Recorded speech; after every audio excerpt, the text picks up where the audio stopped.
एक विकसित देश के अस्तित्व पर खतरा मंडराने लगा है। सबसे बड़ी बात यह है कि इस देश के लोग इस्लाम को नहीं मानते। इस देश का हिंदुओं और भारत से गहरा नाता है। हम बात कर रहे हैं जापान की। यहाँ की जन्म दर 125 सालों में सबसे कम हो गई है। अगर यही स्थिति रही तो 2720 तक जापान का अस्तित्व मिट जाएगा। सृष्टि के लिए जीवन और मरण दोनों का ही होना जरूरी है। अगर बच्चे पैदा नहीं होंगे तो एक वक्त बाद किसी देश या समाज का अस्तित्व मिट जाएगा। ऐसा ही खतरा अब जापान पर मंडराने लगा है। जिस जापान की तकनीक और साइंस की दुनिया लोहा मानती है, वो देश जनसंख्या के मामले में शून्य हो जाएगा।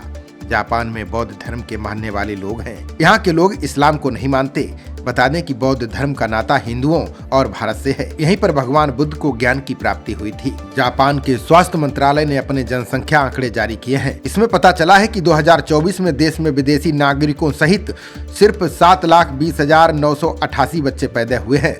ये 2023 में हुए 7,58,631 जन्म के मुकाबले 5% कम है। इसकी तुलना में अगर भारत की बात करें तो कंट्री मीटर के मुताबिक 2024 में भारत में 2,94,66,366 बच्चों ने जन्म लिया। जापानी आंकड़ों से पता चलता है कि 1899 से सरकार आंकड़ों पर नजर रख रही है। तब से लेकर अब तक जन्म दर सबसे कम हुई है।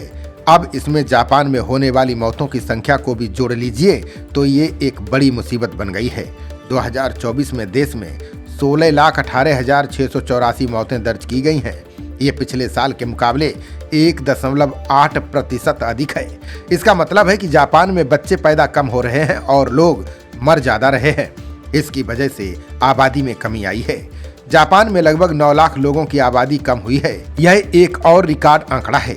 इसका मतलब है कि हर नए जन्म लेने वाले बच्चे के अनुपात में 2 लोगों की मौत हुई है। आज से 695 साल बाद जनवरी 2720 में जापान में सिर्फ एक ही बच्चा पैदा होगा।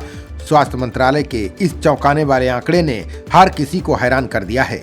2024 में जापान में जन्म लेने वाले बच्चों की संख्या लगातार 9वें साल घटकर रिकॉर्ड निचले स्तर पर पहुंच गई है। जनसांख्यिकी विशेषज्ञों का कहना है कि अगर जापान इसी रास्ते पर चलता रहा तो इस देश के खत्म होने का खतरा है। जापानी प्रधानमंत्री शिगेरू इशिबा ने इस घटना को स्वीकार किया। उन्होंने कहा कि घटती जन्म दर के चलन में अभी तक कोई बदलाव नहीं आया है।